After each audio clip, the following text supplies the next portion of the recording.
आज हम एक नया टॉपिक लेके आए हैं, माल्थस का जनसंख्या सिद्धांत। तो चलिए स्टार्ट करते हैं। देखिए, माल्थस एक तरह से जो अंग्रेजवादी था, ठीक है, उसका पूरा नाम क्या था, T.R. माल्थस। और उन्होंने जनसंख्या के बारे में जो विचार दिए थे 1798 में, ठीक है, 1798 ईस्वी में, ठीक है। इसी को हम क्या कहते हैं, माल्थस का जनसंख्या सिद्धांत कहते हैं।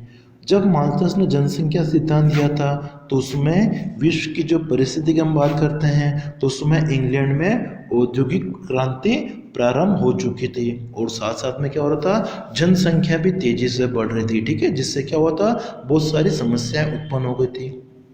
उसी तरीके से यूरोप में नेपोलियन युद्ध चल रहा था जिससे अर्थव्यवस्था में निर्धनता, बेरोजगारी, खाद्यान्नों की कमी आदि समस्या उत्पन्न हो गई थी। और साथ साथ अगर देखते हैं तो कृषि की जो स्थिति थी बहुत खराब थी, ठीक है, कृषि की स्थिति शोचनीय थी। अकाल, भूखमरी, बेकारी, बेरोजगारी, ये सारी समस्या उत्पन्न हो गई थी। और फिर गॉडविन के जो आशावादी विचार थे, माल्थस उससे सहमत नहीं थे, ठीक है, वो उनसे असहमत थे। तो फिर उन्होंने अपने नए विचार दिए थे, ठीक है, उन्हीं को किस नाम से जाना जाता है, माल्थस का जनसंख्या सिद्धांत कहते हैं, ठीक है। अब देखिए सिद्धांत क्या है, माल्थस क्या कहता है कि अर्थव्यवस्था में जो है जनसंख्या जो वृद्धि होती है और साथ साथ में खाद्यान्न आपूर्ति में जो वृद्धि होती है उनके बीच में संबंध को बताता है माल्थस। माल्थस क्या कहता है कि अर्थव्यवस्था में जनसंख्या बढ़ने के साथ साथ में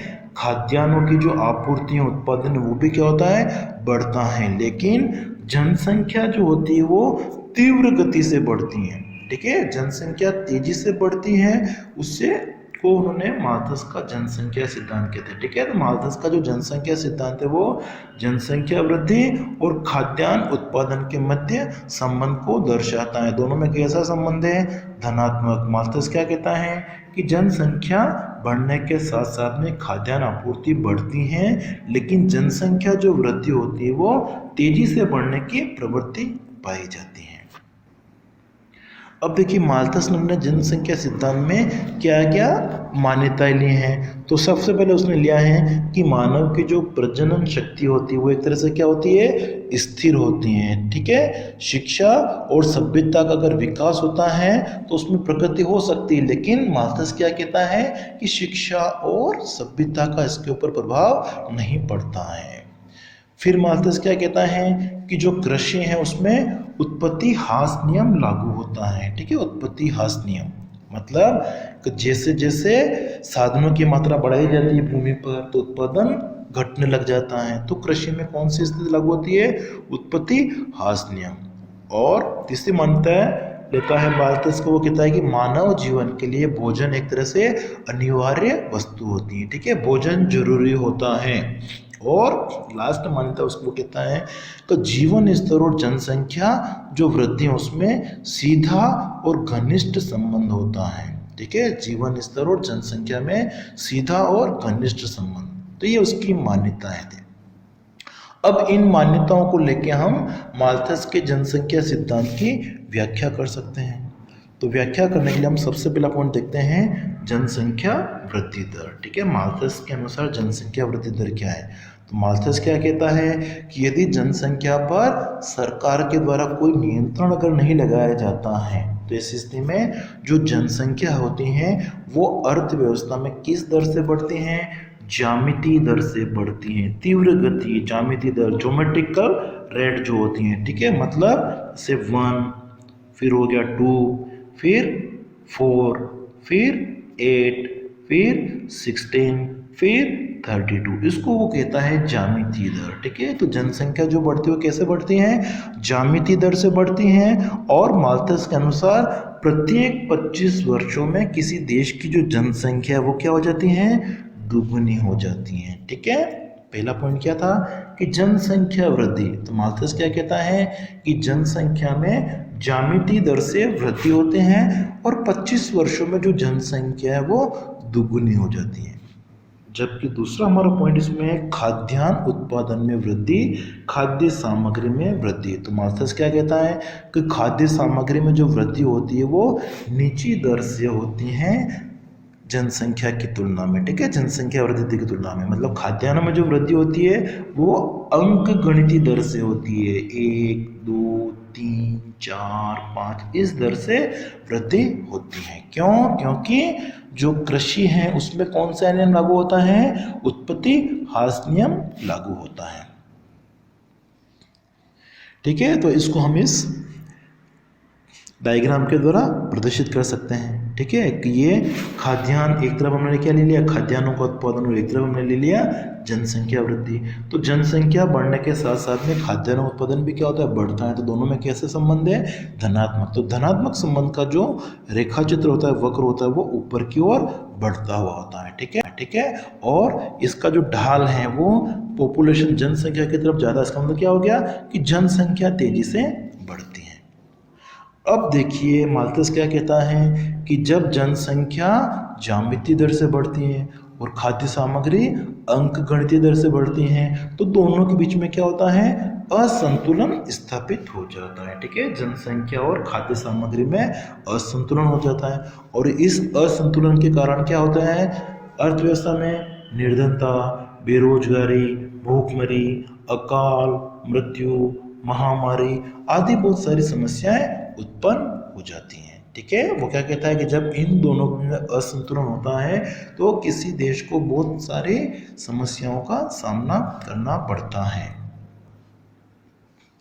अब माल्थस कहता है कि ये जो असंतुलन है, ठीक है, उनको कैसे दूर किया जा सकता है, या उसके लिए असंतुलन समाप्ति के लिए क्या क्या प्रतिबंध होते हैं, या जनसंख्या जो तेजी से बढ़ रही है उसको कैसे नियंत्रित किया जा सकता है। तो माल्थस दो प्रकार के प्रतिबंध बताता है। एक तो होता है नैसर्गिक, जो स्वयं प्रकृति के द्वारा लागू होते हैं। ठीक है, प्रकृति के द्वारा लागू होने वाले कौन से हैं? जैसे कि अकाल, भूखमरी, बाढ़, महामारी फैल गई जैसे। ठीक है, इन सभी से क्या होता है? जनसंख्या कम हो जाती है। ठीक है, महामारी फैल गई जैसे, बीमारियां फैल गई जैसे लोगों की मृत्यु हो जाती है, भूखमरी से हो गई, बाढ़ से हो गई, अकाल से हो गई है, तो इन सभी से लोगों की मृत्यु हो जाती है। ठीक है, जिससे जनसंख्या क्या हो जाती है? कम। तो ऐसे जो प्राकृतिक उपाय है उनको क्या कहता है? नैसर्गिक प्रतिबंध कहता है। और दूसरे होते हैं निवारक प्रतिबंध। ठीक है, जिन्हें व्यक्ति स्वयं अपना सकता है। ठीक है, लेकिन जो माल्थस है वो क्या कहता है? नैसर्गिक प्रतिबंध ज़्यादा कष्टदायक होते हैं। ठीक है, इसलिए लोगों को क्या करना चाहिए? जो निवारक उपाय हैं उनको अपनाना चाहिए। ठीक है, निवारक उपाय का मतलब क्या हो गया कि लोग जैसे संयमित जीवन जीवे, या विवाह नहीं करें, विवाह कर रहे तो देरी से विवाह करें, जनसंख्या पर नियंत्रण करने के लिए व्यक्तियों द्वारा जो भी उपाय अपना सकता है उनको हम क्या कहते हैं? निवारक प्रतिबंध। और जो प्रकृति के द्वारा लागू होते हैं जिनसे जनसंख्या कम हो जाती है उसको माल्थस कहता है नैसर्गिक प्रतिबंध। ठीक है, और इसको हम इस सारणी के द्वारा समझ सकते हैं। जैसे किसी अर्थव्यवस्था में संतुलित जनसंख्या है, जब जनसंख्या बढ़ती है तो क्या हो जाता है? जनाधिक्य की स्थिति आ जाती है, और जब जनाधिक्य की स्थिति आ जाती है तो अर्थव्यवस्था में क्या होते हैं? नैसर्गिक प्रतिबंध लागू होते हैं। ठीक है, जैसे हम वास्तविक जीवन में अपन देखते हैं तो कभी बाढ़ आ गई है, भूकंप आ गया है, ठीक है, अकाल पड़ जाता है, महामारी फैल जाती है, तो इनसे लोगों की मृत्यु हो जाती है। ठीक है, तो जिससे जनसंख्या क्या हो जाती है? कम हो जाती है, वापिस संतुलित आ जाती है। अब माल्थस के जनसंख्या सिद्धांत को हम शॉर्ट में इस चार्ट से प्रदर्शित कर सकते हैं। ठीक है, ये देखिए जनसंख्या में जो वृद्धि हो रही ज्यामितीय दर है 1 2 4 8 16 32, और प्रत्येक 25 वर्षों में जनसंख्या जो है वो क्या हो जाती है? दोगुनी हो जाती है। ठीक है, ऐसा मानता है माल्थस। और खाद्य सामग्री में जो वृद्धि होती है वो अंक गणितीय दर से 1 2 3 4 इस तरीके से। और इस स्थिति में क्या होता है? दोनों के बीच में असंतुलन हो जाता है, और असंतुलन समाप्ति के लिए दो उपाय बताता है। एक तो होता है नैसर्गिक जो प्राकृतिक होते हैं, और दूसरे होते हैं निवारक कृत्रिम। ठीक है, तो ये शॉर्ट में हमने चार्ट के द्वारा माल्थस के जनसंख्या सिद्धांत को प्रदर्शित किया है। अब सिद्धांत की आलोचनाएं। ठीक है, तो सिद्धांत की जो गणितीय अवधारणा वो एक तरह से क्या है? अर्थशास्त्र क्या मानते हैं? ये दोषपूर्ण है। फिर जीवन स्तर और जनसंख्या में धनात्मक संबंध की जो इसमें मान्यता ली गई थी वो भी इतनी सही नहीं है। फिर माल्थस ने भविष्य में होने वाले तकनीकी प्रगति और वैज्ञानिक प्रगति का अनुमान नहीं लगा पाया था, कृषि में उत्पत्ति हास नियम भी लागू नहीं होता है, ठीक है, आधुनिक अर्थशास्त्री मानते हैं। जनसंख्या वृद्धि अगर होती है तो साथ में क्या होता है, श्रम की पूर्ति बढ़ती है। तो इस तरीके से यह आलोचना है, ठीक है। जनसंख्या वृद्धि सदैव हानिकारक नहीं होती है। संयम संबंधी जो सलाह है उसकी अव्यवहारिक है। माल्थस का सिद्धांत सर्वव्यापक नहीं है। नैसर्गिक अवरोध जनाधिक्य के सूचक नहीं होते हैं। जनसंख्या का संबंध कुल उत्पादन से होता है, न कि खाद्यान्न उत्पादन से होता है। जनसंख्या का वृद्धि कारण निर्धनता है वो नहीं बता, सभी कारण वो नहीं बताता है।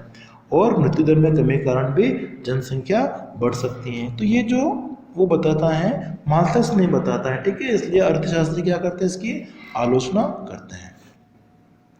और माल्थस के जनसंख्या सिद्धांत को हम भारत के संदर्भ में देखते हैं, तो भारत के संदर्भ में माल्थस का जो जनसंख्या सिद्धांत है वो लागू होता है। कुछ अर्थशास्त्री कहते हैं लागू होता है। कैसे लागू होता है, अपने पक्ष में वो तर्क देते हैं कि भारत में जैसे जनसंख्या वृद्धि और खाद्य सामग्री में असंतुलन था, जैसे 1972 से लेकर 73 तक की अवधि में ये ज़्यादा था। फिर भारत में हम देते हैं नैसर्गिक प्रतिबंध क्रियाशील होते हैं, बाढ़ भूकंप आती रहती है जिससे जनसंख्या कम हो जाती है। निवारक प्रतिबंध जो है सरकार के द्वारा अपनाए गए हैं। कृषि में उत्पत्ति हास नियम भी लागू होता है। भारतीयों का जो जीवन स्तर है वो निम्न है। भारत में परिवार नियोजन कार्यक्रम अपनाया गया है, ठीक है, जो माल्थस के जनसंख्या सिद्धांत की ओर इशारा करता है। और हमेशा सरकार को यह भय रहता है कि जनसंख्या तेजी से बढ़ेगी तो अर्थव्यवस्था को बहुत सारे नुकसान हो सकते हैं।